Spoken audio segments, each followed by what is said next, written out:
Hey, hey, hey! Welcome aboard. Come on in. Pull up a chair because it's Christmas Eve and the Daily Dope is in the air.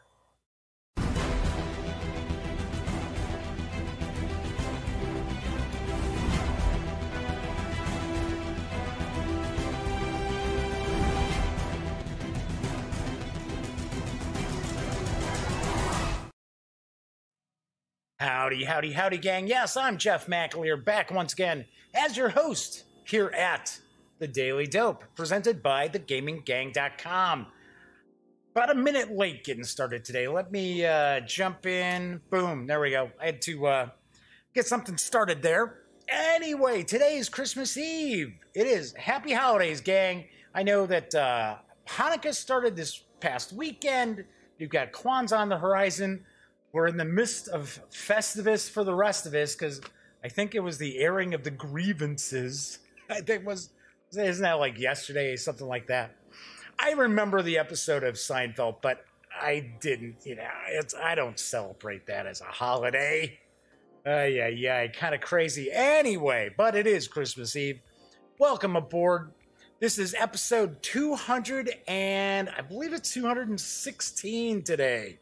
216 of the Daily Dope. I've got a huge show ahead of us today.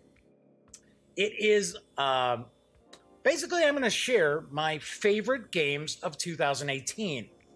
So I do want to point out, I'm not saying that these are the best games of 2018.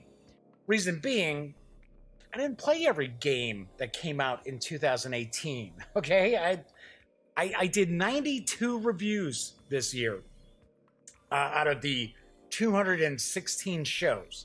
92 of them were reviews. So that's not too shabby for someone who's pretty much cranking the reviews out just myself. So anyway, the rest of the gang gets to play the games, but I'm the guy who gets to do all the reviews for them. So anyway, just wanted to point out these are my favorite games. So there could be some possibilities here that some of the games that I share might have scored a touch lower on my ranking from 1 to 10 on my scale, my review scale, my review ratings. Some of them may have actually come in just, a decimal point lower than another game that is not making today's show. Well, I got to point out, not that I would change the review scores. I'm sharing games that are either really standouts or games that have really been getting to the table a lot. That when I'm going over to, say, my best friend Elliot Miller's house to do some gaming, or if I'm going over to my brother's house to game with my nephew Cameron and some of his friends, these are the games that I'm always getting asked, hey, why don't you bring those with? So that's one of the aspects. So, looks like somebody just popped up. I hate how my YouTube kind of pops up as a notification on my computer down here in the Duct Tape Studios, because it almost pops up, almost looks like somebody's saying something in chat. Anyway, so I should point out, this is a live show. This is a very casual show. I'm just talking about tabletop games here. It's not brain surgery. No one's going to die. Just my opinions. I'm sure plenty of people are going to disagree with some of my picks. But it is a live show. So if you happen to be watching the stream live, and I know a vast majority of people are going to watch this after the fact, but if you are watching live, you want to say hello, you want to say happy holidays, you want to maybe throw in a comment about a game that I'm talking about as one of my favorites of 2018, or maybe you have a question. Not super detailed because I don't want this to be like a 3-hour show. Anyway, feel free, chime in. Chat is not on screen. It's one of the ways that I kind of prevent some of the stranger commenters, kind of keep them at bay. But I do pay attention to the chat, so feel free, say howdy, and I will respond. All right, so what I've done is I've kind of broken the games up into different categories. So no one category is, like outweighing another category. I know, yes, the Gaming Gang itself, and of course the Daily Dope thereof, it does a good amount of wargaming news. Pretty decent amount of wargaming reviews as well. But that doesn't mean that the wargaming reviews outweigh my thoughts on my favorite RPGs of 2018 or my favorite traditional-ish board games of 2018 either. So what I will do is at the end of the show, I will talk about what my favorite overall games were. So breaking them out of the various different genres of games. There are also some like categories that I really don't tackle much. So I didn't separate games out into like best card game or best expansion. I don't have any expansions as part of my favorites of 2018, although there were some good ones. I wanted to focus mainly on core games themselves. So family games, like children's games, I don't review children's games. It's very, very rare that you'll see me covering a children's game. So want to point that out. So no children's games. I didn't break out into card games or two-player games or anything like that.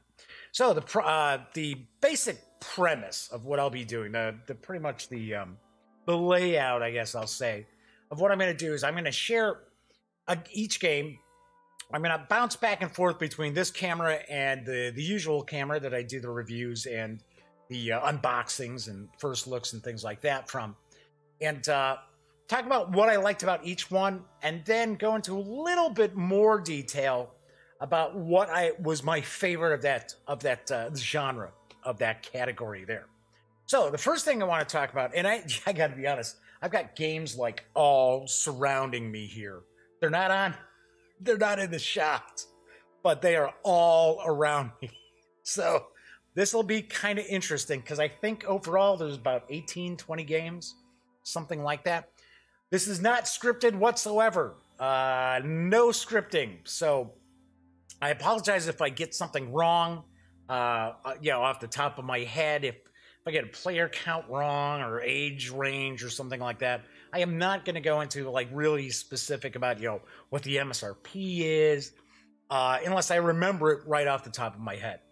So anyway, first off, our first category is going to be smaller footprint games. My favorite smaller footprint games. And there are two games in today's show that are a little bit of a cheat because I have not released my reviews of them yet.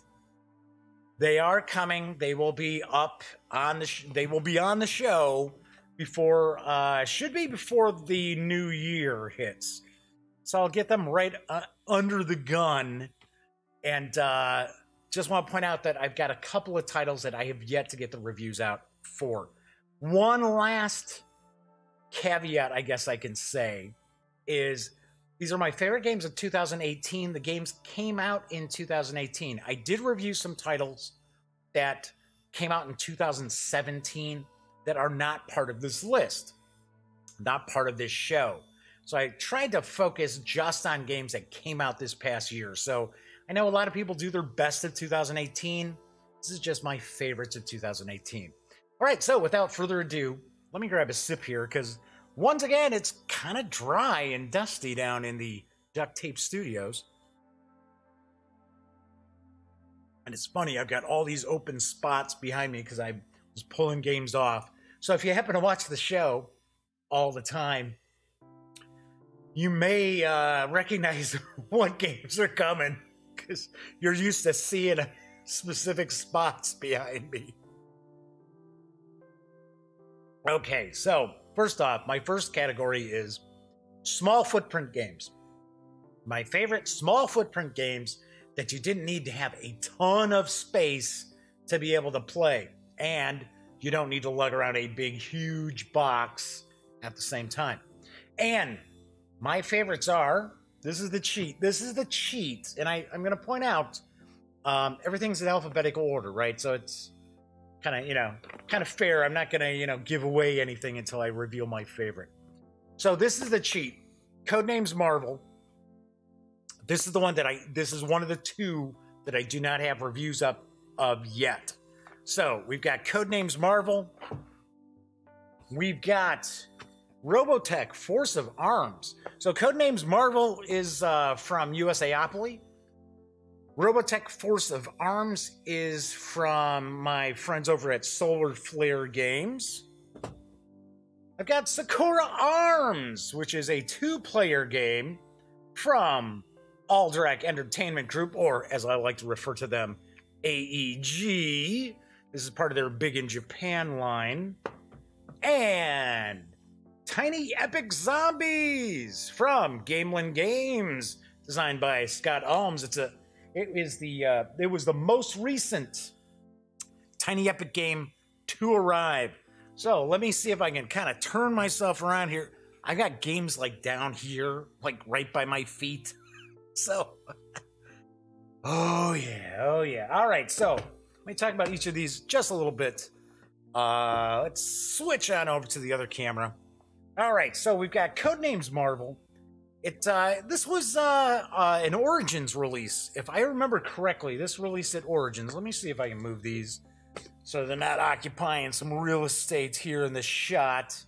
Don't want to be taking some of the stealing the thunder, I guess I'll say, for Codenames Marvel. This went over pretty well. This went over really well with my brother Greg and Cameron. I really enjoyed it. I had never played any of the Codenames games prior to playing Codenames Marvel. We're all big Marvel fans, so this definitely was something that we really enjoyed. And the cool thing too is it's like you can get a bunch of people together and play this like in 2 teams. So this makes for a pretty cool party game as well. But you can also play it where there are variations, or I should say a variant in this, so you can play just simply 2 players. So pretty sweet, pretty cool. Really enjoyed this. Really nicely done. It is for 2 to 8 or more players, ages 9 and up, and each game takes about 15 minutes. I gotta admit, when you first start getting into the game, first learning how to play it, it takes a little bit longer. I dug the artwork. And funny enough, seeing that I am, a pretty big Marvel fan, not as big as my brother. My brother's a big collector and everything. I was kind of proud of myself at how many of the little cards inside. I'll show you. Might as well show that off real quick. Oh my god. Nope, not it. There we go. There we go. Mobius, the living vampire. What else we got? Okay, there's one I don't recognize. Rocket Raccoon. So, it was pretty cool. It was pretty cool. I was able to guess a lot of the various different characters from the artwork. So, pretty sweet. If you're a fan of Marvel Comics at all, and you've got any interest in Codenames, most definitely recommend picking this up. All right, so next, we've got Robotech Force of Arms. And this is just a small 2-player game. It's from Solarflare Games. It is, it's one of the wave of Robotech games that came out last summer. But this was in the works first. This was not the kind of money grab that we saw with some of the releases that came out, because the Robotech license is going to end soon. So one thing I liked about this is it's really easy to learn how to play. Pretty cool artwork, reminiscent of the Robotech show. I kind of got a kick out of how you've got some different characters.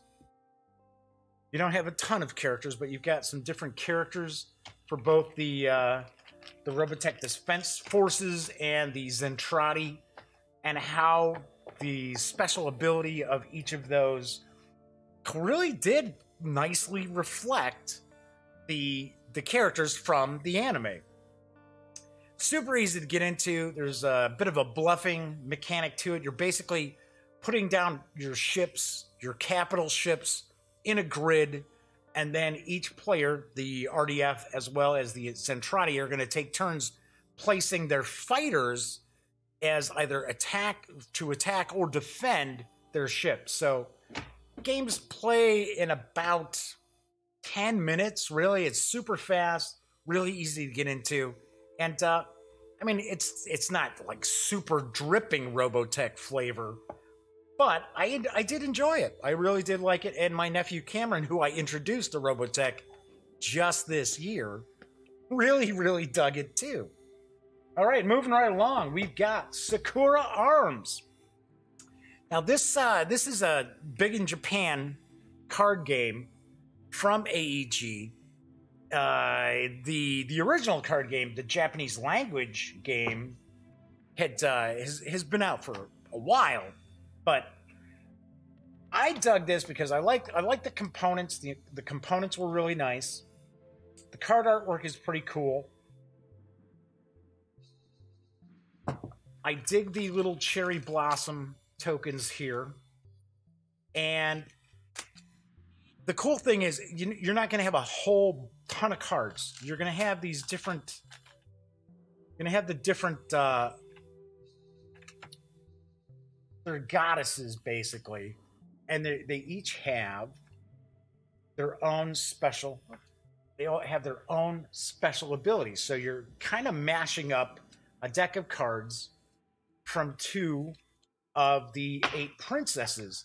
But you don't have like a huge deck of cards that you're messing around with. You only have a handful of cards that you're going to utilize. And one of the cool things is that you're actually moving back and forth on this path here, and various different abilities, various different cards you'll play.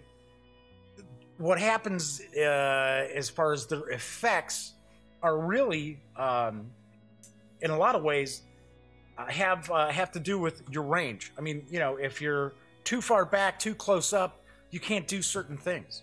So I kind of dug how you've got just a handful of cards in your deck. You don't have like a 52 card deck or 40 card deck. And I also like the fact that you're kind of moving back and forth on this on the board, on your respective side of the board. Plus, artwork's really nice and really friendly price point on Sakura Arms. So I'll be the first to admit, some of the big in Japan games that I've seen, and I have not seen all of them, have kind of left me a little cold. Just don't seem to have a lot of personality sometimes. That is not the case with Sakura Arms. So, and like I said, really cool artwork. I liked the artwork here.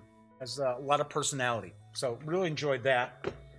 And then we have Tiny Epic Zombies, the latest in the Tiny Epic line of games. This is jam-packed with gaming goodness. This is for 1 to 5 players. And you've got all different ways that you can play this. So you can play this where you've got one player who is the kind of like the zombie master, right? They're going to control the zombies. Or you can play where the zombies are controlled by an AI. You can play it where all the players, all the survivors are cooperating together to be able to survive. Or you can make it more competitive, more every survivor for themselves. There's a solitaire mode to play. This is jam-packed with just so much you can do. And it's just super easy to get into. I would have to say, though, that of the Tiny Epic games, this one was a little harder. Not that it was hard. This took a little more time to wrap your head around. And one of the reasons why was that the kind of default setting, the default play mode, or game mode, I guess I should say, is actually cooperative versus a zombie player. I was kind of surprised. I thought that the default would be everybody playing cooperatively against an AI zombie. So, but for $25, this is a steal. This is just jam-packed with goodies. And I got to point out that out of the small footprint games, Tiny Epic Zombies is my favorite. It really is. I think it's a standout game. It's got excellent artwork. Let's take a little closer look into some of this stuff. We've got the different meeples. We actually have a police car. We've got a motorcycle that you're going to put your little meeple on, your plastic meeples. You got all these different items available as well, different weapons. So if you're familiar with the item meeples, one of the really cool things about this, okay, for one, I like the artwork. The artwork is very cool. You've got loads of different survivor types. So you got the survivors, and then if they turn, then you have a zombie edition of them. So you got plenty of different survivors. You've got all these different locations in the mall. So it's kind of a little bit of the little Dawn of the Dead's kind of mall action there. Both versions of Dawn of the Dead. So, whoops. Here there we go. I'm like, what did I do with the mall stores? I'm holding up one of the secret missions or special missions. So here we've got dual sides on these. So you've got two sides on each of these. So you've got two different stores. So you can randomly select which side you're going to be utilizing. Another cool thing is, as I was just holding them up, the special missions. So you got special missions too. So you're going to have a few different missions that are in play at the same time, and they're all just really different. They're not, just kind of a different sort of flavor of the same sort of mission or quest or what have you. They're all very, very different, very unique. So, and of course, they've got it where it's either cooperative or competitive. So very, very sweet. This was the special Kickstarter edition that I received from Michael Coe over at Gamelyn Games. So there's some extra item meeples. There's a dog, some new characters as well. Like I said, for $25, you can't go wrong. Tiny Epic Zombies as well as Tiny Epic Galaxies are my two favorite Tiny Epic games. Although, I gotta admit, Tiny Epic Western really deserves some more love because that's a lot of fun too. So, out of the smaller footprint games, Tiny Epic Zombies, Sakura Arms, Robotech Force of Arms, and Codenames Marvel, Tiny Epic Zombies is my favorite small footprint, I guess is how I'd like to present these, small footprint game of 2018. Dig it, dig it, dig it. All right, so we've got that. So, next category I wanted to kind of take a look at is going to be games that kind of came out of nowhere. That really came out of nowhere that I wasn't expecting. Maybe they're companies I wasn't familiar with. Maybe they're companies I do know of. But a game came out and I was like, seriously? Really? And then I played it and I was like, wow. That was a lot of fun. We really enjoyed that. So, once again, going to go in alphabetical order. So, from Out of Order Games, this is the second edition of Bloc by Bloc. And Bloc by Bloc is a kind of like it's a very unique game. It's very, very unique. It's up to 4 players. I really recommend it with 4 players because what you're doing is you're different factions that are rebelling against, they're revolting against this oppressive authoritarian government. And it's very, very, very interesting. So we'll talk about that in just a sec. I've got Cryptid from Osprey Games. In Cryptid, each of the players is attempting to track down a cryptid, a creature like the Loch Ness Monster or the Yeti or Bigfoot or the Chupacabra. Why was I blanking on the Chupacabra? Don't know. So, kind of like your cryptozoologist trying to track these down. So there's another one that kind of came out of nowhere. Then we've got Dance of the Fireflies. from Backspindle Games and Ninja Division. Dance of the Fireflies. Each of the players is planting gardens, and they're trying to become like the lead gardener. So really, really lovely artwork to this. Once again, another game that just kind of came out of nowhere at me. Then there's Shifting Realms. This is a bigger box game here. Shifting Realms is from Soaring Rhino Games. It's for 2 to 4 players. It's for ages 10 and up, and it plays, they say, about an hour. We tend to play a little bit longer than an hour.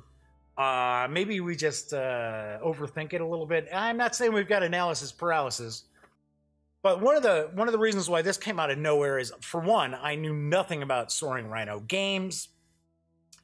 And when this first comes out, it's like a mashup of all these various different mechanics. And that's kind of like, when I first was looking at it, I was like, okay, well, this looks neat. Then I was kind of looking at the different mechanics and thinking, really? And then I played it and I was like, wow, they actually all really do mesh together, amazingly enough. And then from USAopoly is Avengers Infinity War, Thanos Rising. So I know people will probably think, well, Jeff, how in the world is that like coming out of nowhere? All right, first of all, I think we all know that licensed games from big IPs usually suck. And I mean, they really blow. I'm not saying, well, they're just not usually kind of, meh. No, a lot of times, licensed IP games suck hard. I was really, really pleasantly surprised how much we enjoyed playing Thanos Rising. So let's pop on over to the other camera once again. So we're going to take a peek.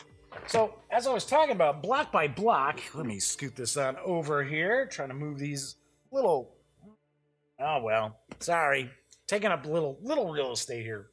So block by block, this is the second edition. And if you take a look, it's like the people of this city are blocks. So there's your one aspect of blocks. And then the other aspect of blocks is that each of these 4 factions are trying to basically take over blocks of the city. So one of the cool aspects is that you actually lay the game out on this fabric playing mat. So you've got that. You've got different agendas for the different factions. You have, one of the cool things is I would say it's semi-cooperative, because each faction is looking to really come out on top. But together, you're looking to overthrow this government. And of course, you've got an AI police department. You got loot. You've got various different tokens, various different tiles. Very, very cool. Really, really get a kick out of this game. And don't be fooled by the sort of cartoonish art style. There is a lot of meat on the bone of block by block. So really, really enjoy this game. I actually reviewed the first edition that came out. First edition came out a while back. This new second edition, it's got upgraded components. As I mentioned, it's got that fabric playing mat for you to lay out the tiles of the city. Really, really, really nicely done. And takes, with 4 players, takes a couple hours once you know how to play the game. So very, very cool. It is only available, as far as I understand, I believe it's only available through Out of Order Games. So definitely check that out. It is for 2 to 4 players, ages 13 and up. And highly recommend, if you're checking this out, then by all means, get 4 players to play it. It's a lot cooler. It's still good as a 2-player or 3-player game. I just think it really shines as a 3-player, I should say 4-player game. Get another sip here. Folks, we're just scratching the surface here. Next up is Cryptid from Osprey Games. This is interesting. So I thought the art style was pretty cool here. Looks pretty neat. One thing that when I first cracked this open, I'll crack this open again here. Ah, come on, you. All right, so like the illustrations, it kind of, you know, not necessarily. I don't know. For some strange reason, this just reminds me of like the artist who did the Addams Family, which I know it's not, of course, obviously enough, but just something about it. I don't know. I don't know what it is. So it's very easy to learn how to play. Each of the players is going to get one of these kind of clue books here. So it's for up to 5 players. And then we've got these different maps, which I thought just really nicely done. The components are really nice. And depending on what creature you're going after, it will show you how you're supposed to set up this map.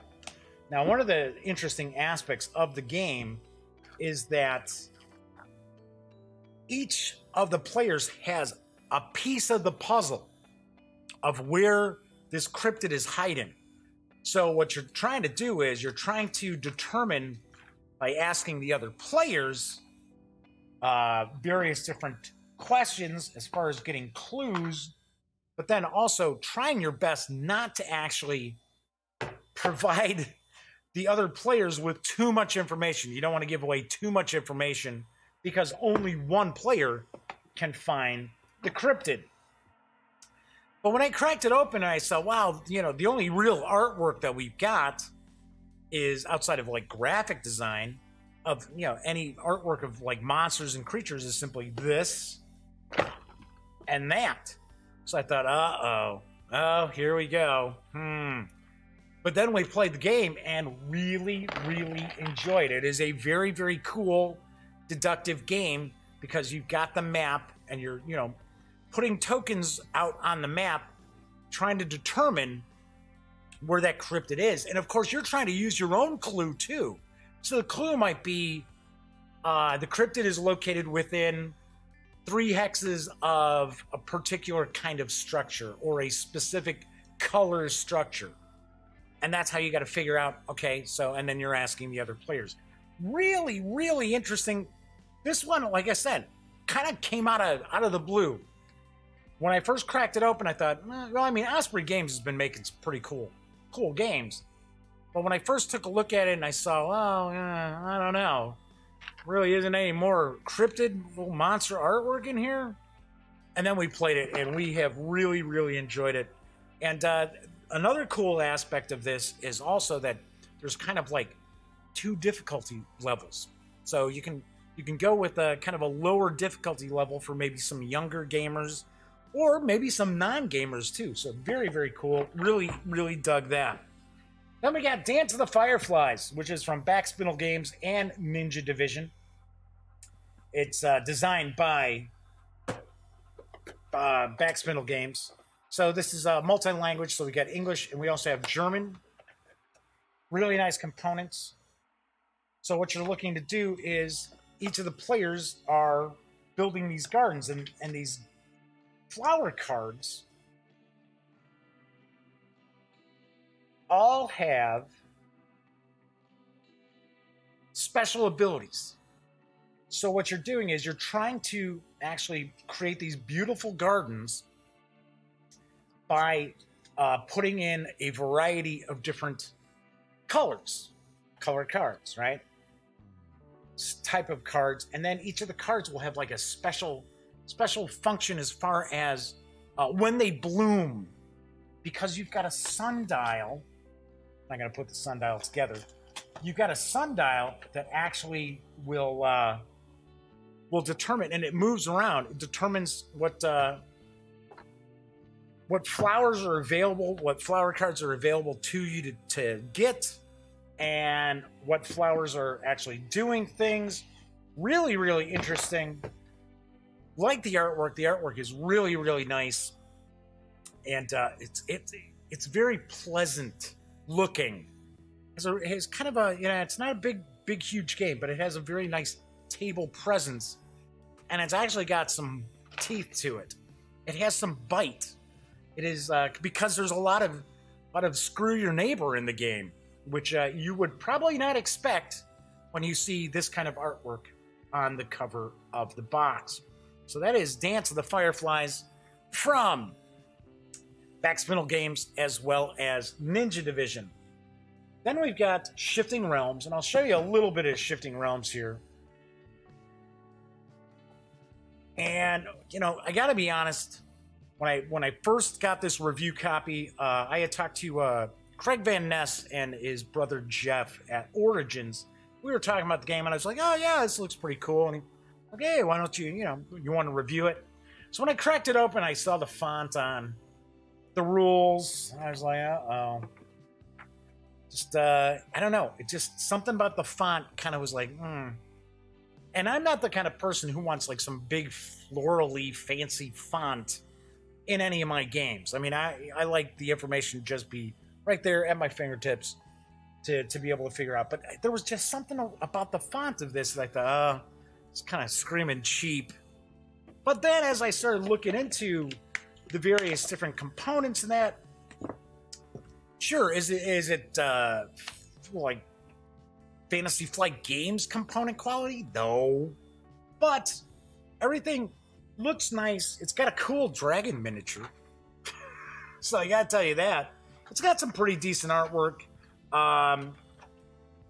There's decks of cards that have some artwork as well, although some of the artwork is a little recycled on the cards. And I started to mention that this is kind of a mashup of all these various different kind of mechanics. You know, there's like area control, and there's like resource management, and there's a little bit of hand management, and card hand manipulation. And when I was first taking a look at it and reading through the rules, I was like, I don't know, how is this going to mesh together? I don't know.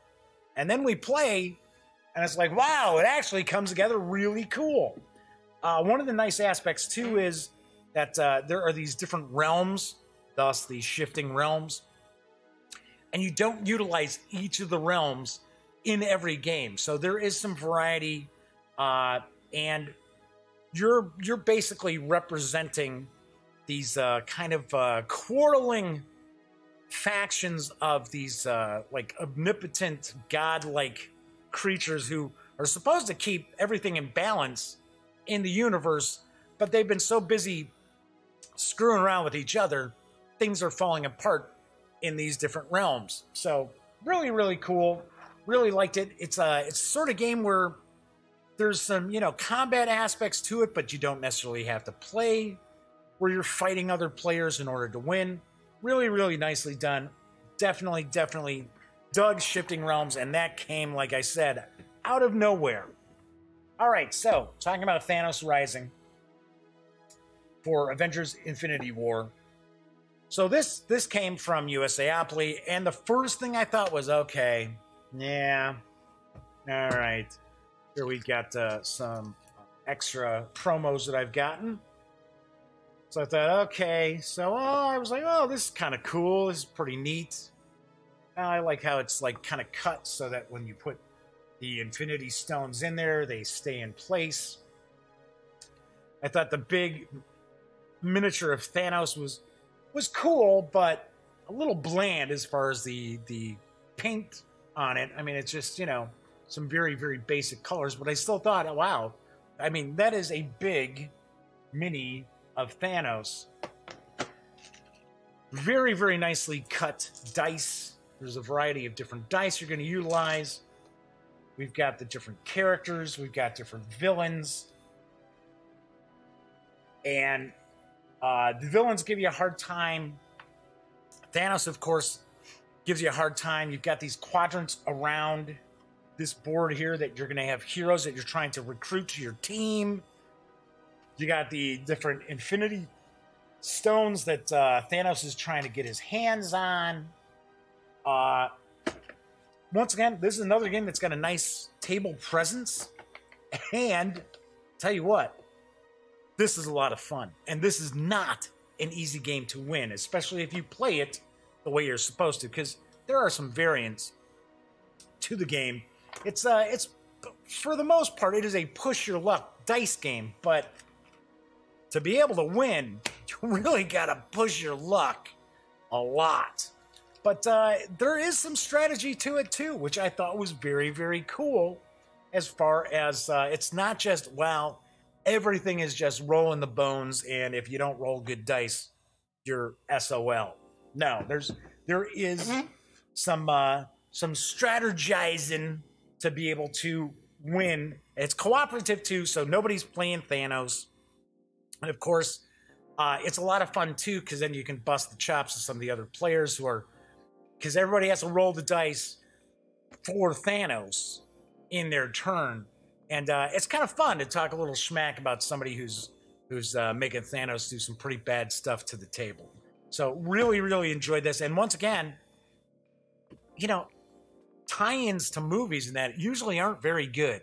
This is a lot of fun. Really, really enjoyed it. We still play this quite a bit. So very, very nicely done. So out of the games that came out of nowhere,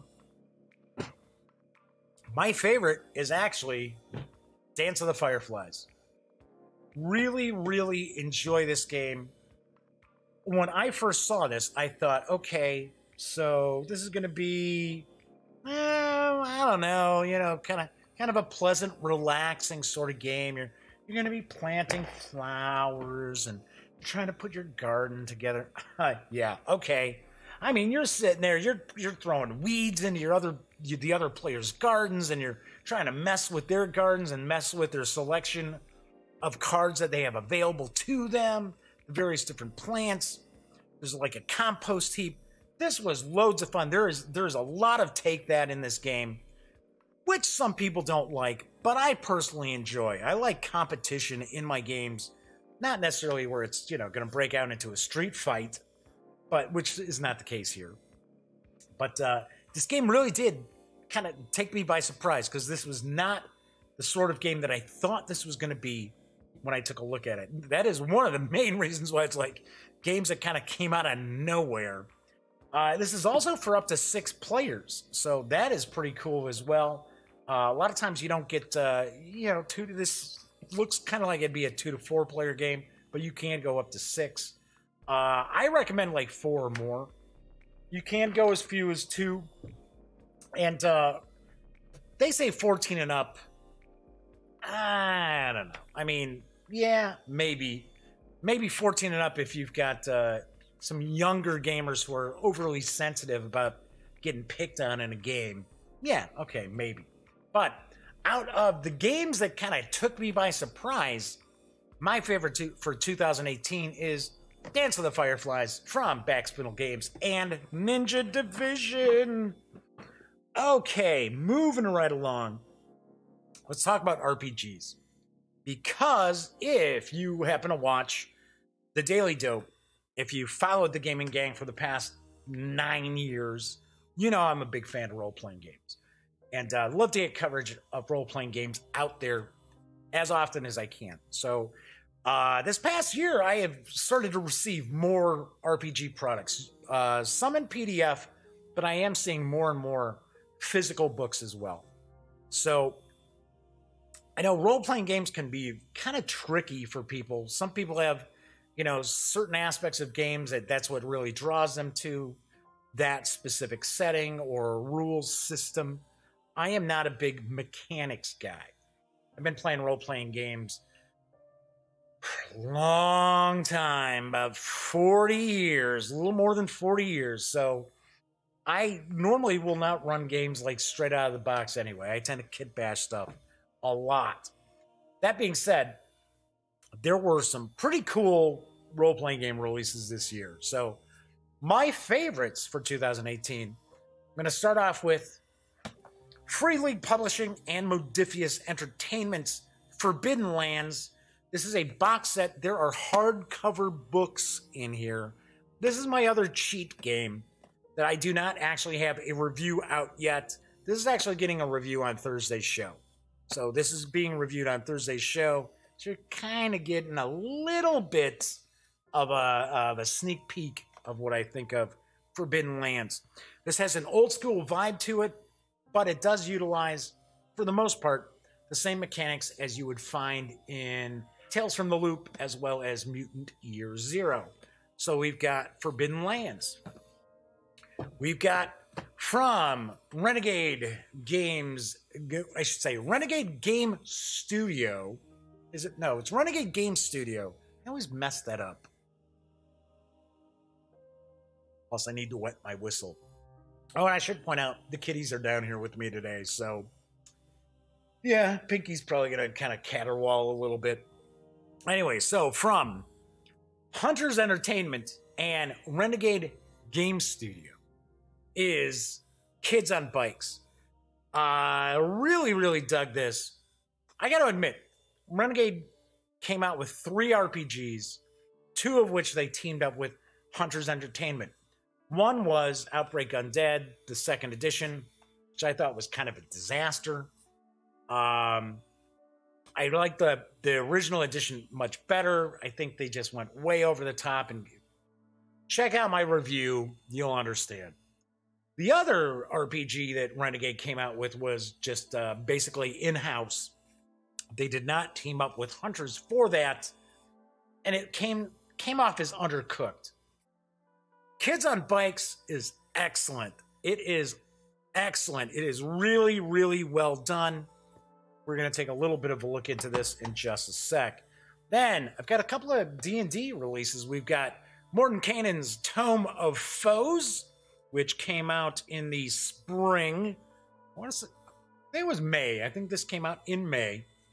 Then, I also have Waterdeep Dragon Heist, which came out in November. Now, Tome of Foes is kind of is a supplement. It's a source book, whereas Waterdeep Dragon Heist is an adventure. This is for levels 1 to 5. So you can start off with a brand new party of characters, party of adventurers, and run them through this. Then from my friends over at Ulisses North America, they came out with the core book. They've got a few other releases, but the core book for Warhammer 40k, Wrath and Glory. They picked up the license to do the Warhammer 40k role-playing games. It's a brand new system, and this came out. This was a Gen Con release. So let's pop on over to the other camera and take a quick peek at a few of these.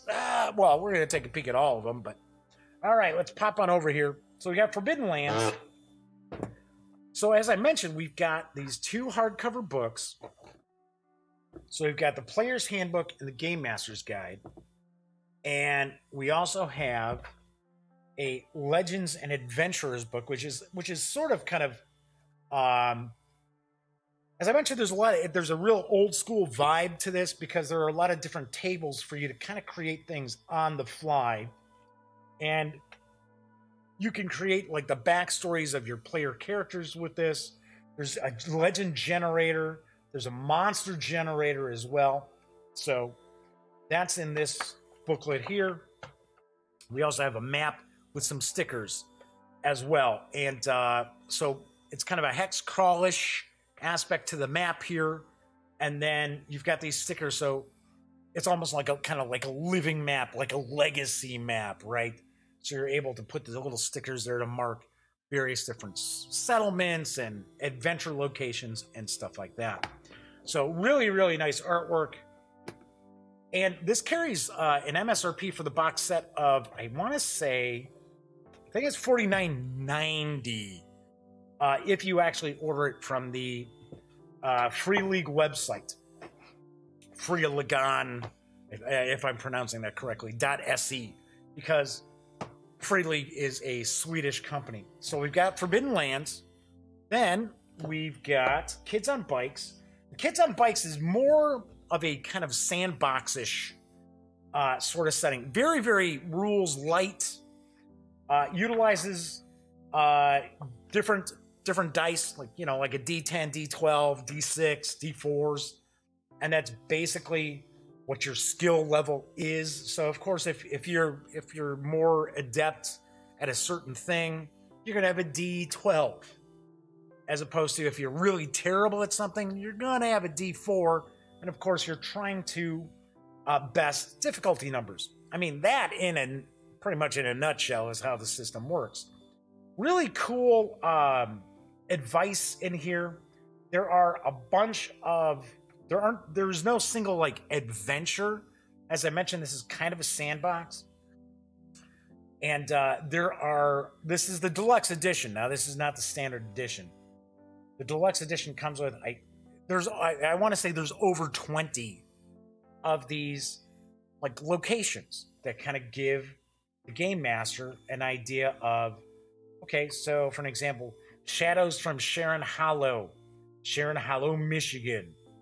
And that gives you some setting information. Okay, so because in the game you kind of generate your own town, if sort of along the lines of Bubblegum Shoe, which I really love from I think that was a couple of years ago that came out, maybe a year ago it came out. I know it was not 2018, but you'll have questions that you ask to kind of create the town. You got different points of interest, possible NPCs, adventure hooks. It's not just one adventure hook. There are quite a few adventure hooks. Possible threats. There's an aspect where, because we do see a lot of these kind of 80s nostalgia player characters are kind of teenagers or preteens kind of aspect where it's, you know, it's just inspired by Stranger Things. So there's even some rules here about utilizing like a powerful character like an 11 in the game as well. Really, really nicely done. You can easily pick this up in PDF from Drive-Thru RPG as well. But really, really like this. Really nicely done. So we've got Kids on Bikes. Then we've got Mordenkainen's Tome of Foes, which I really liked because this is a supplement that a lot of dungeon masters are going to get a lot of use out of. I like Xanathar's Guide to Everything too. I think there's just a little bit more focus in this supplement as far as, you know, monsters and villains. And of course, you know, you can't go wrong with the tome being named after Gary Gygax's wizard character, Mordenkainen. I think that's how it's pronounced. I think it's is it Mordenkainen, or it might be Mordenkainen. So really like the artwork as well through this. Lots of monsters. Very, very well done. There you go. Player's Handbook flashback. Really sweet. Well, I'm talking about D&D here. I should point out that the Art and Arcana book, I should say. Oh, wow. It's from 10 Speed. It is awesome. If you have not seen my review of it, you've got to check that out. Of course, all these games that I'm talking about, there are review videos on the Daily Dope, except for the two that I was talking about, Codenames Marvel, as well as Forbidden Lands. Then we got Waterdeep Dragon Heist. I really dig Waterdeep Dragon Heist because it's an urban adventure. This is really the first of the urban adventures that have come out for 5th edition. There's loads to it. This leads up to the massive mega dungeon, the Dungeon of the Mad Mage. There's I'm not a game master who tends to run the same adventure for like the same group. I don't know if anybody does that there, but the way this also works is you pick a season, and based on the season is who the big bad is. So I thought that was kind of interesting, and it does give you an opportunity to run it for the same players, maybe different player characters, where it's not the same exact setup. I personally wouldn't do that. So definitely like that. My only ding really is, and this is for just about any of the modern role-playing games like Pathfinder, D&D. As great as these books are, as interesting as you know, all the backstory and everything else, these books do not play well at the table. There's walls of text to stuff. The read-throughs, or the read-alouds, I should say, tend to be way too long. Just not easy games to... It's not like the old days. It's not like old school where he just busted out a module and hopefully it just had some bullet points and things like that. That said, way more story. And, well, there's more focus on the skill of the characters as opposed to skill of the players, but I like 5th edition, and I really like the fact that we now finally have a pretty cool urban adventure, and gotta point out, player characters get a pretty sweet headquarters early on in this game, although the Ghost isn't, so Ghost is alright. So there we got Waterdeep Dragon Heist for D&D. Then we've got Wrath and Glory, the core rules for Warhammer 40k. This is for from my friends over at Ulisses North America. This is a gorgeous book. Once again, we've got the whole European printing style. Really, really well done. Really, really top-notch. Top-notch paper stock. Cool artwork. Not a super crunchy system of play. Little crunchier than, like, say, Torg Eternity. Gotta point out, when I did a review of this, I didn't super focus on mechanics. I mean, the mechanics can be kind of tricky. I have heard from some folks who really, really dig this, because one of the aspects of the game is that you have like different like levels of characters, of player characters, which will determine like the level of kind of adventures that they will face. Which I found that kind of interesting. I guess there are some people who are really saying that is a big selling point to them, because then they can kind of custom tailor their sort of adventures without having to worry about the group going up in level and things like that. You can actually start off with starting characters, which you could do in, I mean, come on, any role-playing game. There's nothing stopping you from rolling up a 7th level character in Pathfinder, right? But I know a lot of people are digging kind of like the difficulty level of the different threats. Threat level, if I remember right, I think it's threat level. So, pretty cool, very cool. Mechanics are a little fiddly, but really, really nicely done. And as I pointed out before, I'm not one of these people who really cares that much about mechanics in the first place, because I kit bash games all the time. My main aspect when I'm doing a review, unless the mechanics are completely broken or completely impossible to understand, I look at, hey, is this a cool setting? Is this really, am I reading this book and I'm sitting there going, man, I want to run this, or man, I really want to play this? To me, that's the big deal. So that is Warhammer 40k Roleplay, Wrath and Glory from Ulisses North America. So out of the role-playing game products that I think are my favorites this year, numero uno is Forbidden Lands from Free League Publishing and Modiphius Entertainment. This is a steal, ladies and gents, boys and girls, gamers of all ages. $50 for these 2 hardcover books. And these are really, really nicely done. Is a steal. Now, all, you know, the various different tables and things like that for a lot of the random stuff, I don't really care about that.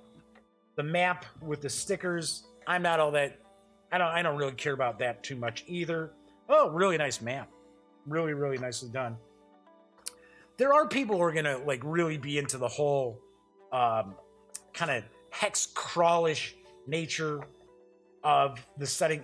The interesting thing here is the whole premise of the game is it's a fantasy setting, and the characters, basically the people of the land, have for decades have not actually been able to go out and actually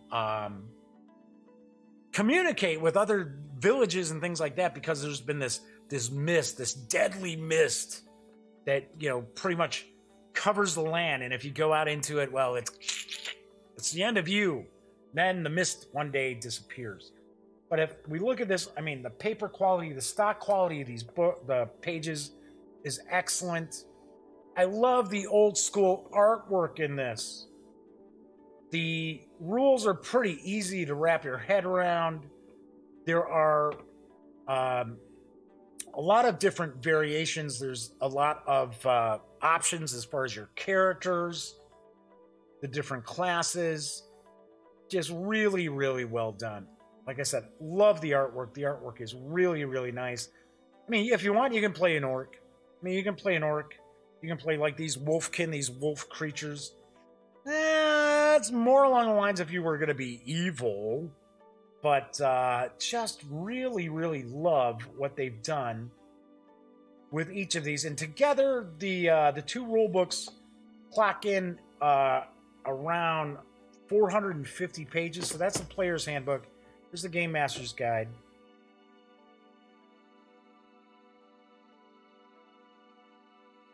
So we got a bestiary, talking about the different kin, talking about some background. This is it's pretty cool that the background for the actual setting itself is not necessarily completely set in stone. I like that. There's a lot of wiggle room for how the players as well as the game master want to put that together. So very, very nicely done. And like I said, there's excellent artwork throughout, and it really does remind me of top-notch role-playing releases back when I was, not necessarily when I was a teen, but when I was probably in my early 20s or so. But really, really well done. Super easy to get into. And another aspect of Forbidden Lands that I dig is that you could easily kit bash any other popular role-playing game, fantasy role-playing game, to utilize the rules from this, the mechanics from this. Super, super easy. If you wanted to run Pathfinder adventures or D&D adventures or old school Renaissance adventures, would not be super, super difficult for you to be able to kind of port those adventures on over into Forbidden Lands, or basically just take the mechanics, the guts of Forbidden Lands, and drop it on into, you know, your favorite fantasy role-playing setting. Very, very well done. This is one of my favorite game releases of the entire year right here. Beautiful, beautiful work. All right, so people tend to know that the Gaming Gang is one of the places that they can come and get some pretty solid wargaming coverage. So as far as my favorite wargame titles from 2018, I've got a few. Let me see if I can kind of squeeze back around, because I got them stacked up over on this side here. So first off, we've got Armageddon War. Now, this is a big box. Armageddon War from Flying Pig Games. This is kind of a near-future war game. It's taking place pretty much in the Middle East.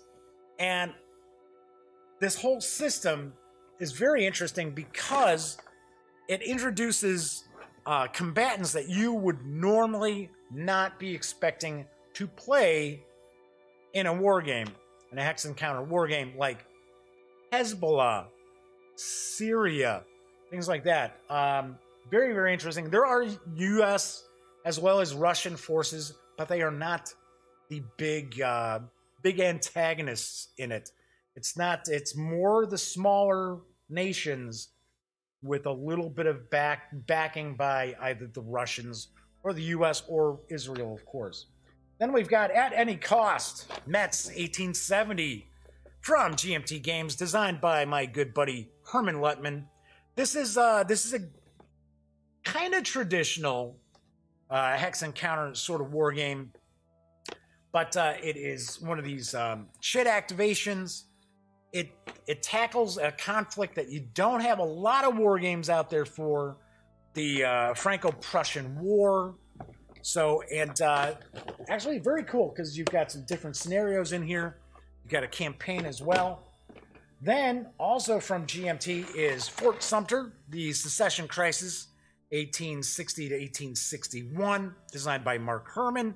This is a card-driven game, but a bit different, quite a bit different than Mark Herman's usual output of card-driven games, because it's a very, very quick playing, kind of abstracted historical game. Then we got Hitler's Reich. You can play World War II in about a couple hours. I don't know if that's necessarily true, but this is another kind of card-driven game, but it's not a card-driven game that's got a lot of historical events to it. There are some, but it's not a card-driven game in the sort of aspect that people usually think of card-driven games. One of the cool things about this is really, really easy to play this solitaire. So that's Hitler's Reich. That's from GMT Games. And then we've got, and I know people are going to be like, what? War Chest from my friends over at AEG. Now, I said war game. I did not say traditional hex and counter war game. So this is a war game. It is very abstracted, but this is really, really interesting, and I really, really dig it because you've got these poker chips as your units, and you only have so many units, and you're only reaching into your bag. It's kind of like a bag building game, as well as a war game where you're going to recruit your units from the bag. So let's pop on over to the other camera, and I'll kind of just go in reverse order here. So I'm going to tell you right now, these chips are all over the place because I can hear them jingling around. But it's got a very cool board, very easy. Just you can play 2 or 4 players. You can pop that out. It doesn't take up tons of space on your gaming table. Easily plays 2 or 4. Just a little bit different. You got a little less real estate that you're messing around with on the board itself. Rules are super easy. You got these really cool draw bags for the 2 factions. And then we've got, never fails. Whenever I put that sideways, they all fall out. But these got a lot of heft to them. These unit chips. Very, very cool. We actually played this during our Extra Life charity stream.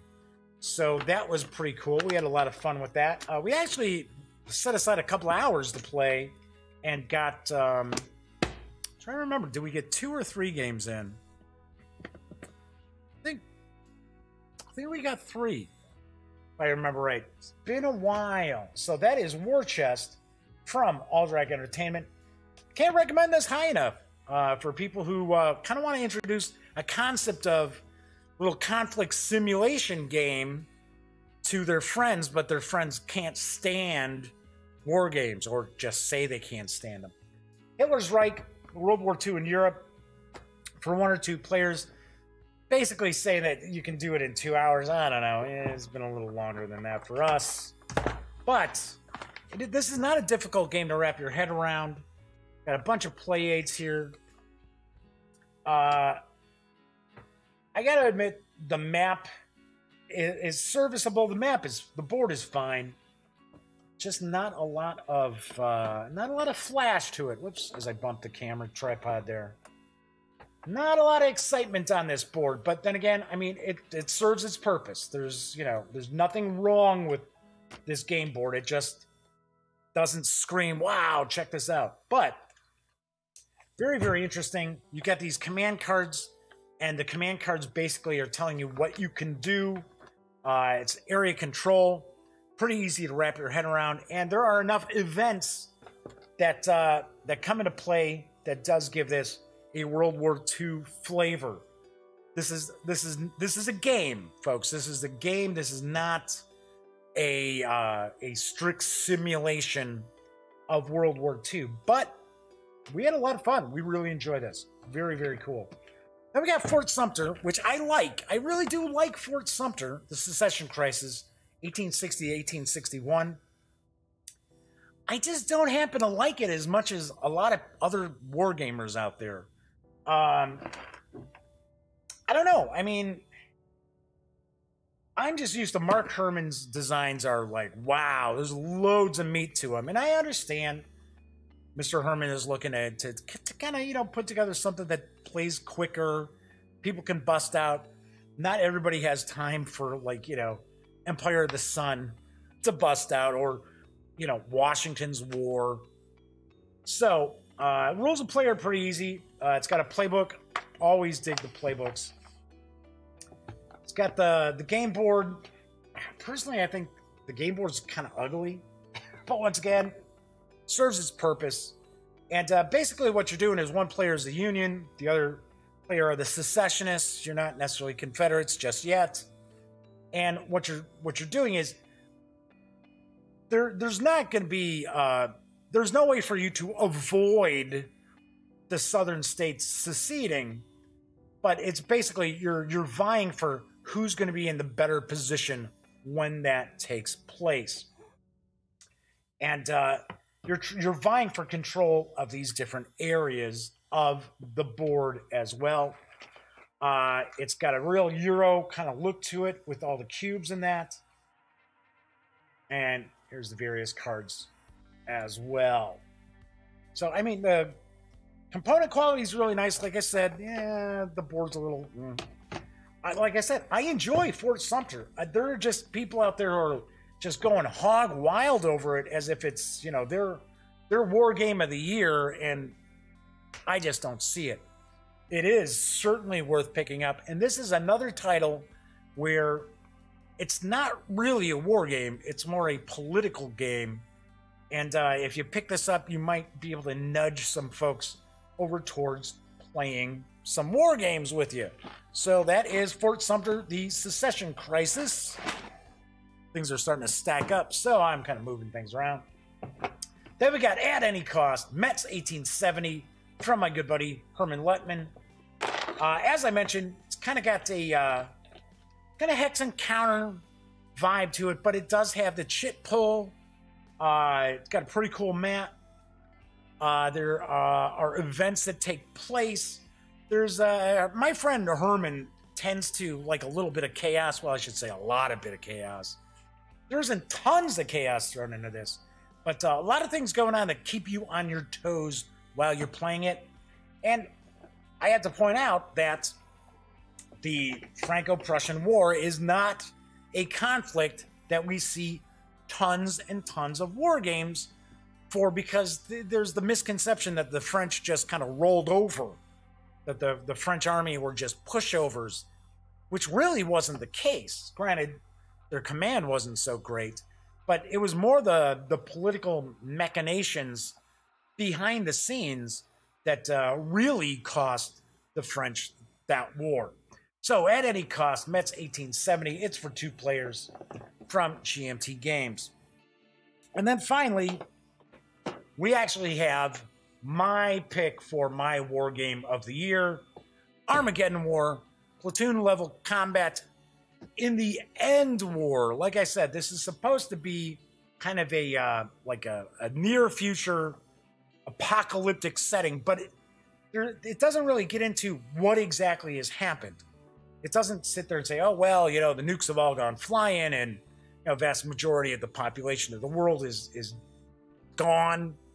No, but it's gotten to the point where the players are battling over limited resources, and the battle is really taking place, in the Middle East. It's a platoon level war game. It has huge, chunky counters. Really, really love that. This is a $100 game. I have seen it. I think it's still available for $85 at the Flying Pig Games website.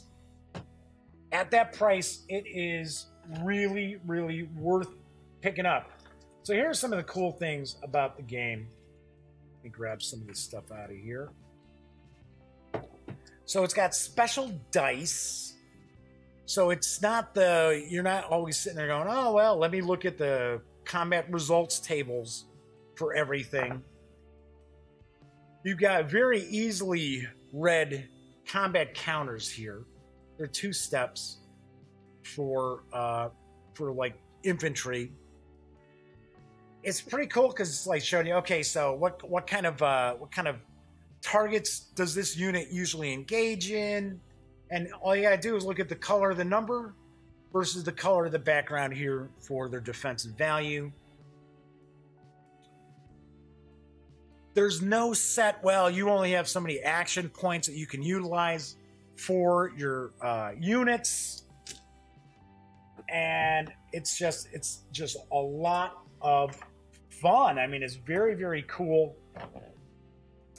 Only knock I've got about Armageddon War is it's another Flying Pig game that it's just got one big map, one big board. I wish it was, you know, rather than one huge board, that it was a modular board, give you a little more variety as far as your battlefield.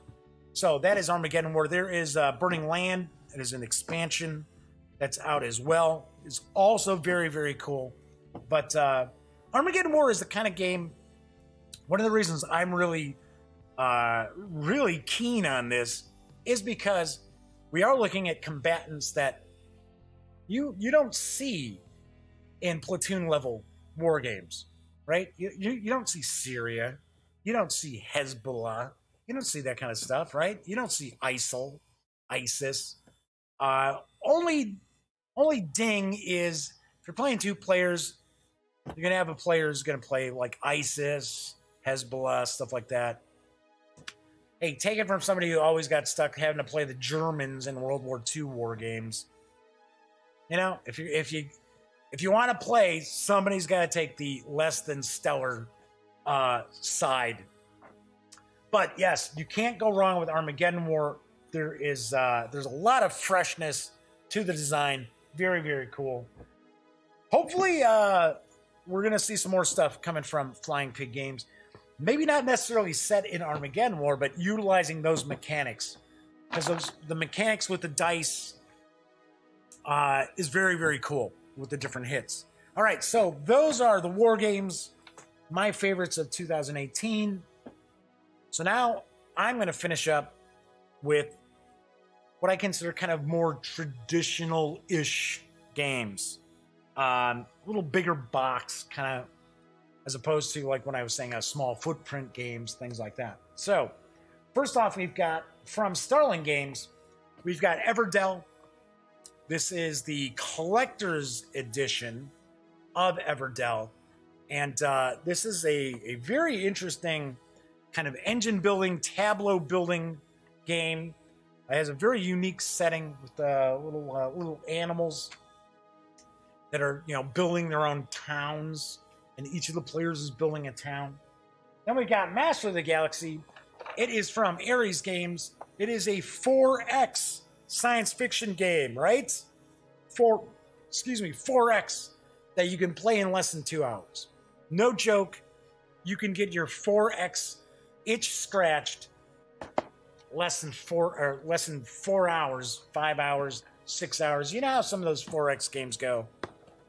Once you get the hang of this game, even with 4 players, 90 to 120 minutes. No joke.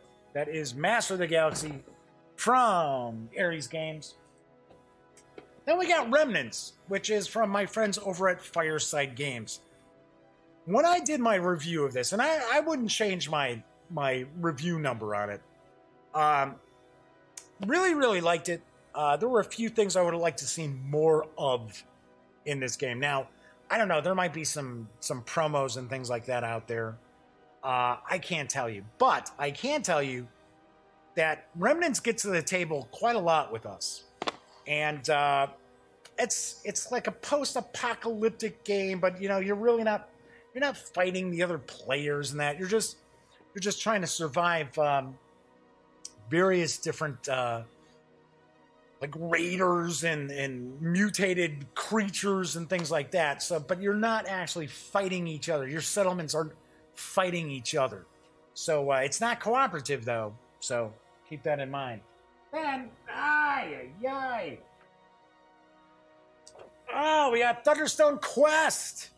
Yes, that's right. After a hugely successful Kickstarter, Thunderstone Quest. Now, this is the I want to say this is I think this is the Champions Edition, which came from the Kickstarter. This is a huge block. So what I kid around and say this is the game block, because it's almost like a cube. It is jam-packed with stuff. The regular release, the retail release of Thunderstone Quest, I don't think it's out yet. I'm pretty sure it's not out yet. I think it's coming out very, very early next year. But if you have liked Thunderstone in the past, but found that some of the rules were a little hard to wrap your head around, because I know I did. I'll be the first one. And I thought the whole light mechanic was kind of cool, but also kind of like tricky to always figure out. That's done. That's all gone. Very, very easy to figure out the light mechanic nowadays. Then there is Warsaw City of Ruins from North Star Games and Grana Games. This was originally released as Capital, but the English language edition of Warsaw City of Ruins came out at Gen Con. No, came out at, yeah, I think it did come out at Gen Con. So this is also kind of a game that came out of nowhere for me, but really, really enjoyed it. So let's kind of to the camera as I accidentally started ending the show.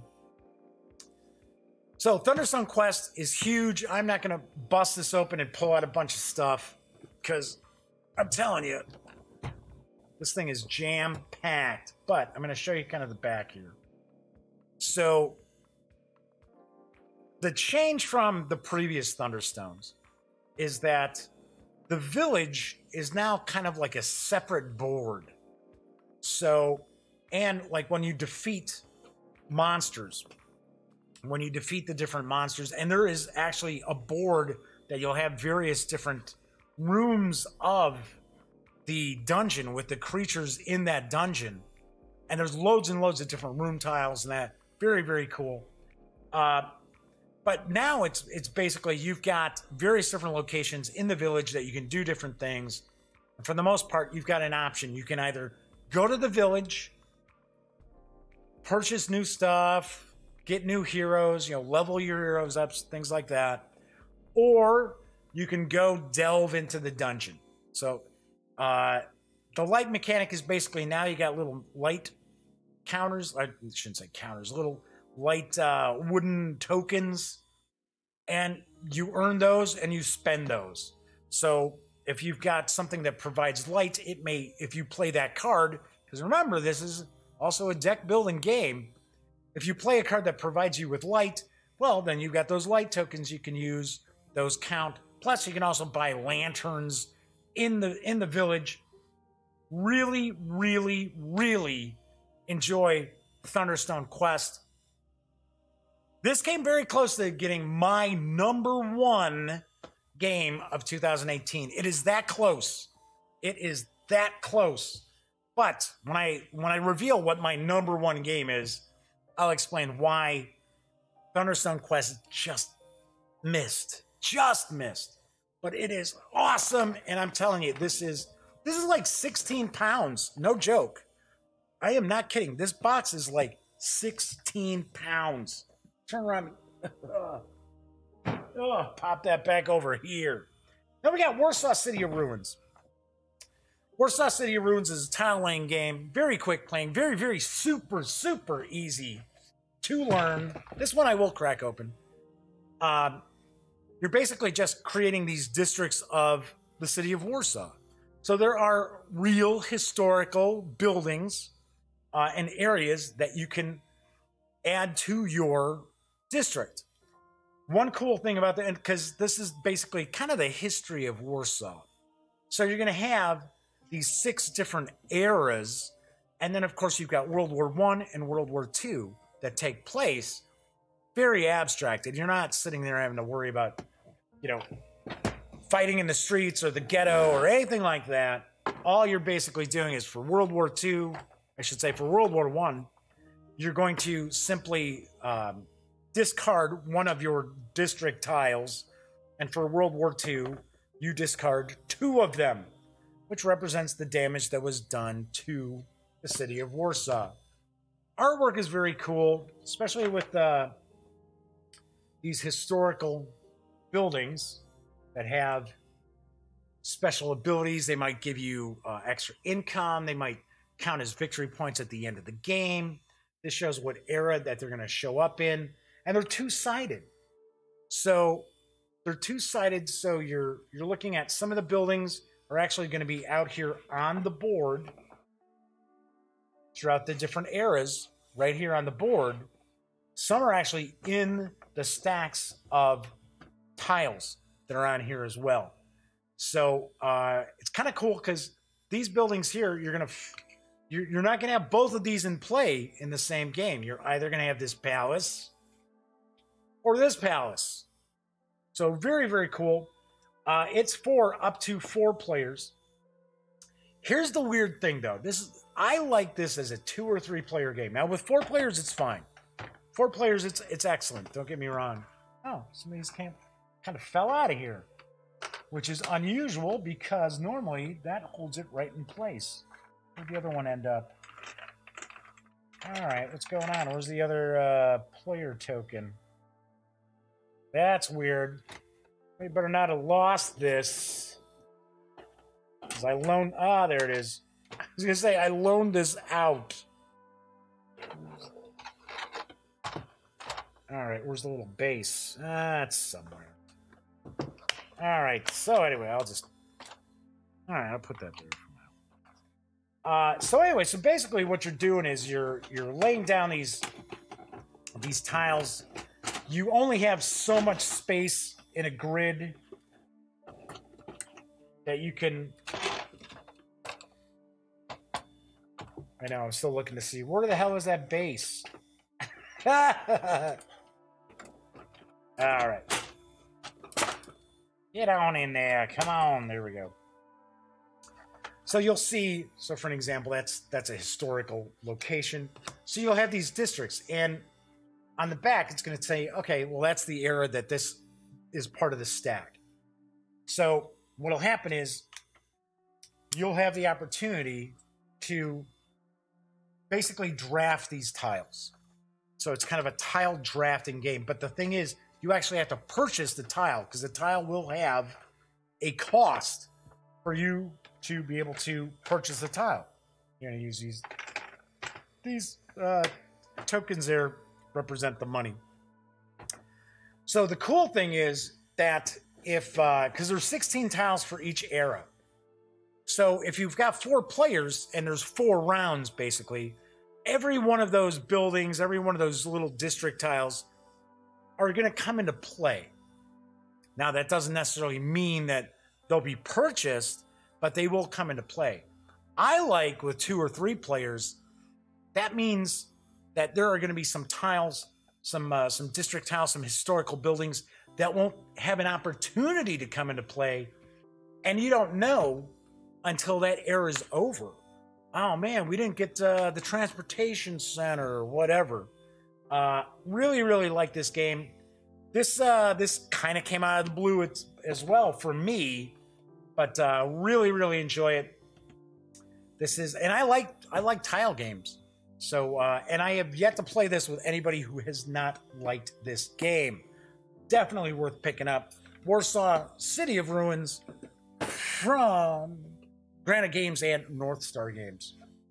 We got Remnants, as I mentioned. They're pretty easy to get into. I've got the, as you can see, we play this quite a bit because I've got the cards sleeved.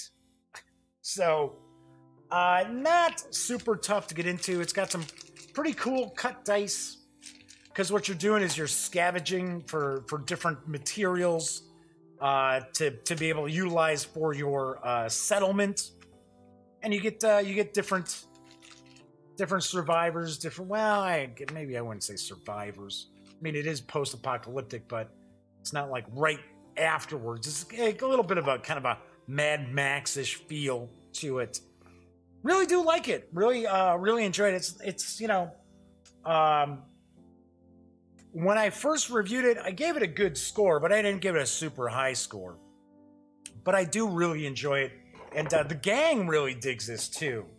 And it is for 2 to 4 players. And we like it. It's pretty cool. Like I said, the one thing I wish I saw more of is like more bad guys, more events that take place. Those decks are kind of small.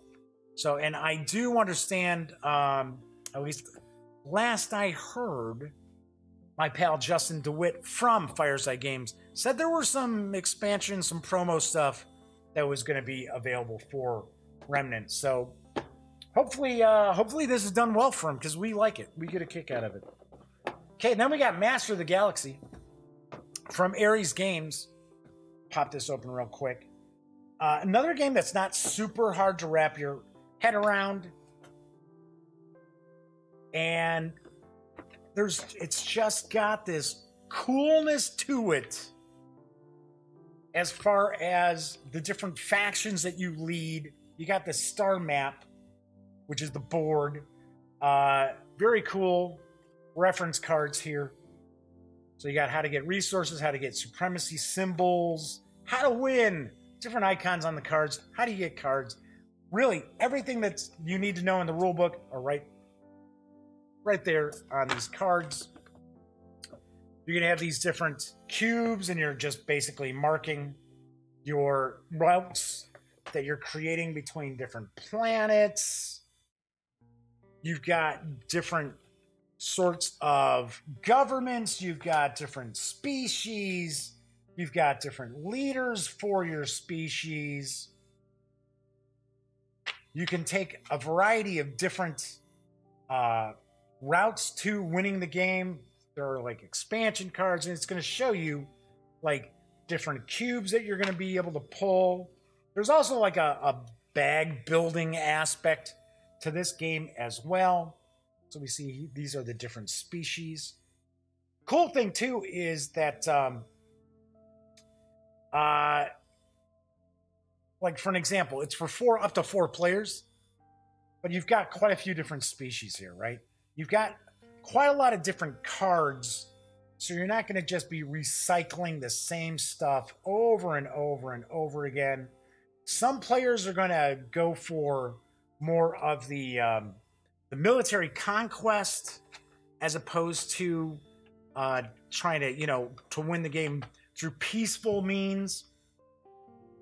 Really, really dig it. Like I said, it's a 4X game that you can crank out once everybody knows how to play it in less than 2 hours. It's got cool different plastic base minis for it. Yeah, very, very nice. And it's got a bit of a Euro flavor, but not, because I'm not a huge Euro game fan, because a lot of times they kind of leave me a bit cold, especially when you're playing games that are kind of like you're playing in a vacuum. I like to, I like to have to compete, like have a little confrontation with my other fellow players. This certainly has that as well. And it's also a kind of game where if you're using like if you're trying to go the military angle to win the game, it's not like you don't feel like you're getting piled on if somebody's attacking you during the game, because there are some games that a lot of people don't like conflict in their games because of that whole mechanic where you get once the ball starts rolling against you and the tide turns, you're pretty much screwed.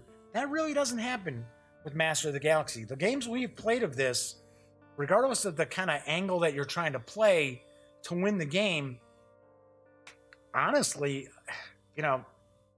everybody is pretty much really dug and not felt like, oh wow, so-and-so's going, military route.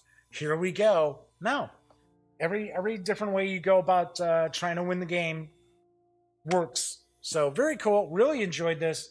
This was kind of a surprise too. Ares Games makes really cool stuff, but I was surprised how much we really, really like this.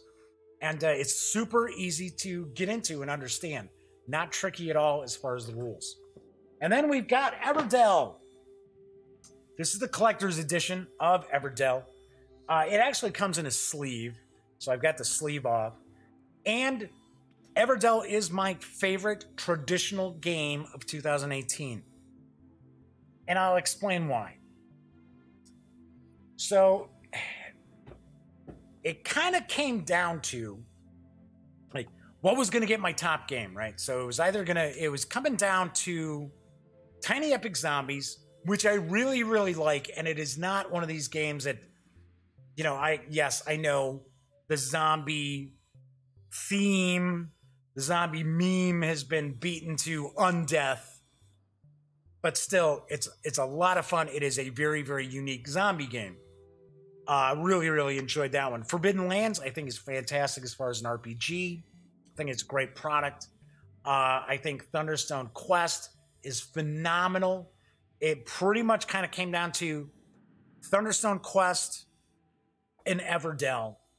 Which one? And in some respects, a little bit Tiny Epic Zombies, I should say. But Everdell takes the win because of a few different things. It takes some mechanics, some systems that we're familiar with, and kind of turns them a little bit on their head. The artwork is fantastic.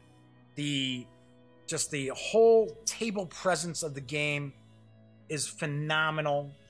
I got a few little nitpicks about some of like the roundness of some of the resources. Not so much the berries. The berries don't roll around too much. But these logs, the wood tends to roll all over the place sometimes. And I guess my biggest ding is the tree. So this is the Ever Tree. This is what really gives the game some seriously impressive table presence. But the problem becomes you either have to disassemble this tree every time you play, which these pieces fit in fairly snugly. So eventually you're going to kind of start peeling away the edges of, because it's just cardboard, it's just cardstock. Or you leave it set up and you have to set this up someplace in your, near your gaming collection and bring it with you whenever you take the game with you to play. If you need to have the tree. You don't need to have the tree. You can play the game without the tree. In fact, we played it for, once again, the Extra Life charity stream, and we didn't use the tree. Problem is, the tree gets banged up really easy. So here, this is already bent up. Right down here, as you can see, I mean, that's almost fallen off. That's almost, see, it's torn there. I need to tape that. Up on top here, it's gotten all banged around. So that's my major complaint about Everdell is this damn tree. I wish it was just made of much thicker stock. I know if they did some sort of almost like a plastic, or even if they did some sort of like cardstock, but had like a matte finish on it that's, like some sort of almost like, I don't know, like plastic film or something. Yes, I know it still would be pretty fragile, but yeah, that's the one bummer, is the tree is really, really cool, but it gets busted up pretty easily. And I take care of my games. I'm not someone who just, throws them around and stuff like that. And I make sure that people, when they're playing my games, also treat those games with respect too. So that's the thing. I'm like, eh. In fact, that piece of that tree is just about ready to bust off. So that's the negative thing. The rest of this game is phenomenal. Really, really enjoy it. We play this a lot. I gotta go sleeve these cards, is what I gotta do. Oh, I'm not gonna dig down there. So effectively what you're doing is you're trying to recruit different critters to come live in your town and also build buildings for these critters. And the critters have their own building that they tie into. So one of the cool things is if you can purchase the building and lay the building out, and you have the critter that goes with that building in your hand or available in what they call the meadow on the board here, you can actually get that little critter without having to spend your resources for him or her. So that's one of the aspects I think is pretty cool. You only have so many slots. So you only have 15 slots to make your town. And that counts buildings and critters, though some critters don't actually count toward your population. They don't count towards that. You've got different events you can do. We've got different cards that come down here because, of course, there's a worker placement aspect to this game. So we've got some things that are always there that you're able to do.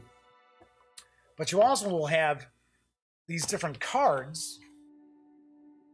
So for an example here, these cards will go, they are randomly, which are now giving you different aspects of gaining resources of worker placement. And these will change because you have a few of these cards in the game that you're just going to shuffle up. And then you're going to, whoops, that ain't it. There you go. You can tell by the backing here. You're going to shuffle them up and then lay them out on the board so that every game is a little bit different. Then, not only do you have that aspect that changes, then we also have like these special victory point events kind of that have requirements that you need to have and able to score them to get victory points, or sometimes you get some more various different resources.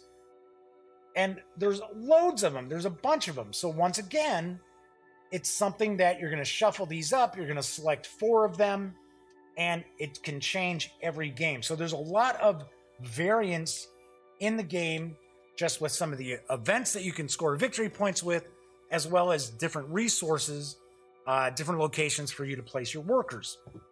It's got different seasons. The game's not going to drag on and on and on forever. Certain seasons you actually get to harvest stuff from your like plant kind of buildings and creatures and that. They'll have a special let's see, we'll grab one here. Here we go. Like for an example, the doctor, when it's a season that you're harvesting, the doctor would do something special for you. Some of the buildings will do something special for you. You've got summer. You start off with just a few workers. You get more workers. There is just so much going on. This collector's edition also has some like extra special tokens in it that we actually haven't used. There are metal coins. For some reason, my nephew Cameron just loves metal money in games. I mean, I like it. I think it's cool, but he just gets really like, wow, he loves this. I was like, okay, it's just metal. It's not real gold. But still, we just happen to use the little counters. There's also an extra deck of like legendary creatures and buildings. This is really, really nicely done. I mean, I will point out that the collector's edition, I believe, if I remember correctly, I think it's $80, but I gotta be honest, I don't think it's even around anymore. I think it is long out of stock. But we play Everdell a lot. And I have to laugh because my best friend, Elliot Miller, over at Voice of E, who used to be part of the gaming gang, we've been best friends for almost 40 years. We played this. He'd never played it before. He learned how to play pretty quickly, and then smoked Cameron and I like a cheap cigar. It was like, what? How? One of the aspects I really like about Everdell, not only just the artwork and the kind of fun kind of feel for it, is that I am still wrapping my head around some of the combos, and we have been playing this since August, late August. So, and I have played this probably about 10 times, and we haven't even busted out the legendary cards yet. But yeah, I just really, really love this. It's just a beautiful game. there is a Pearlbrook expansion that kickstarted that's going to be coming out next year. I think it's towards the end of the year, unfortunately. But if you can, run, don't walk to get Everdell, regardless if it's the retail edition or collector's edition. I think the retail edition, is $60. So there you have it. My favorite games of 2018. As I mentioned earlier in the show, when I first began, I'm not trying to claim that these are the best games of 2018 because there are a vast majority of games that I did not get a chance to play, right? I'm only one person. So, but I have to say that I had an opportunity to play a lot of really good, some excellent games this past year. So, like I said, it was a pretty tight race between Everdell, Thunderstone Quest, Forbidden Lands, Tiny Epic Zombies. Those were really, even Armageddon War. I think Armageddon War is fantastic. Hands down, my favorite war game of this year that I had an opportunity to play. So, anywho, by all means, any of these games I've talked about, you can pick them up, and you are going to really dig it. I am not recommending crap, that is for sure. All right, so that is it for today's show. Pretty long, almost 2 hours. Wow, almost 2 hours. Just want to finish up by saying, hope everybody out there is either having a happy Hanukkah or I want to wish them a Merry Christmas. I always say quality Kwanzaa. Happy Kwanzaa. Enjoy your Festivus. If you don't celebrate any sort of winter holiday, hope you're having a great week. I will be off tomorrow, obviously enough. I'm going to be back on Wednesday, though. I would pull out the game that I'm going to be sharing with you, but it's buried under all this stuff that's surrounding me now, again. So, anyway, by all means, please stop by on Wednesday. Anyway, I like to always say, when you're not watching videos on the Gaming Gang channel, please be sure to visit thegaminggang.com for all the latest in gaming news, reviews, comics, movies, TV. By now you know the drill. Get your geek on at thegaminggang.com. Once again, I'm Jeff McAleer. Enjoy the holiday season. See you on Wednesday. If you like the video, give it a thumbs up. If you like the channel, please subscribe. And thank you very much for watching.